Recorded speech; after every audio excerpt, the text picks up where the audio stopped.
Dans cet atelier, créé il y a juste 18 mois, on apprend à réparer des semi-rigides. Cela représente la moitié du parc flottant autour de la Corse. Cette formation unique en France requiert de la colle, du néoprène hypalon et une grande précision, une nouvelle compétence pour éviter certains écueils. On est obligé de les envoyer jusqu'en Sardaigne, sur l'île de la Madeleine. Et maintenant, il y a beaucoup de réparations qu'on est capable de faire par nous-mêmes, grâce à la formation de Claude et Pierre-André. Et ça nous évite aussi beaucoup de frais. Et surtout, ça nous rend beaucoup plus autonomes. Initialement loueur de bateaux, Pierre-André Pauli est devenu constructeur de semi-rigides. Un exemple de réussite, même si les métiers des chantiers navals manquent de bras et de savoir-faire en Corse. Les moules nous appartiennent, les carènes sont faites en Sicile. Les carènes arrivent à Pétrosé, on prend aussi les boudins à Milan, on colle tout et après on assemble les bateaux.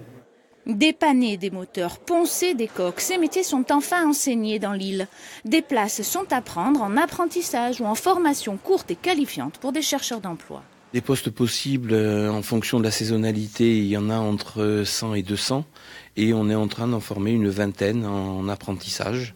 En CAP aujourd'hui et j'espère qu'on ira vers d'autres diplômes demain et d'autres formations et d'autres spécialisations demain. Pôle emploi et de nombreux partenaires, dont les compagnies maritimes, proposent de découvrir cette semaine ce secteur prêt à enrôler du personnel qualifié.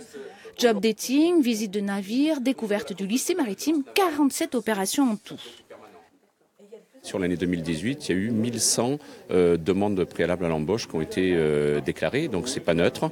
Et il faut aussi également avoir en tête que c'est un secteur où 65% des métiers sont des métiers pérennes et à temps plein. Les petits patrons pêcheurs sont bien partie prenante de cette semaine de la mer, même si leur devenir est bien sombre. 70% de la pêche corse, nous sommes des retraités. Notre espoir, c'est de faire venir de la jeunesse, parce qu'il ne faut pas que ce métier disparaisse. Il y a une formation qui est extrêmement chère, qui revient au coût du patron ou de l'employé, et ça devient vraiment dur.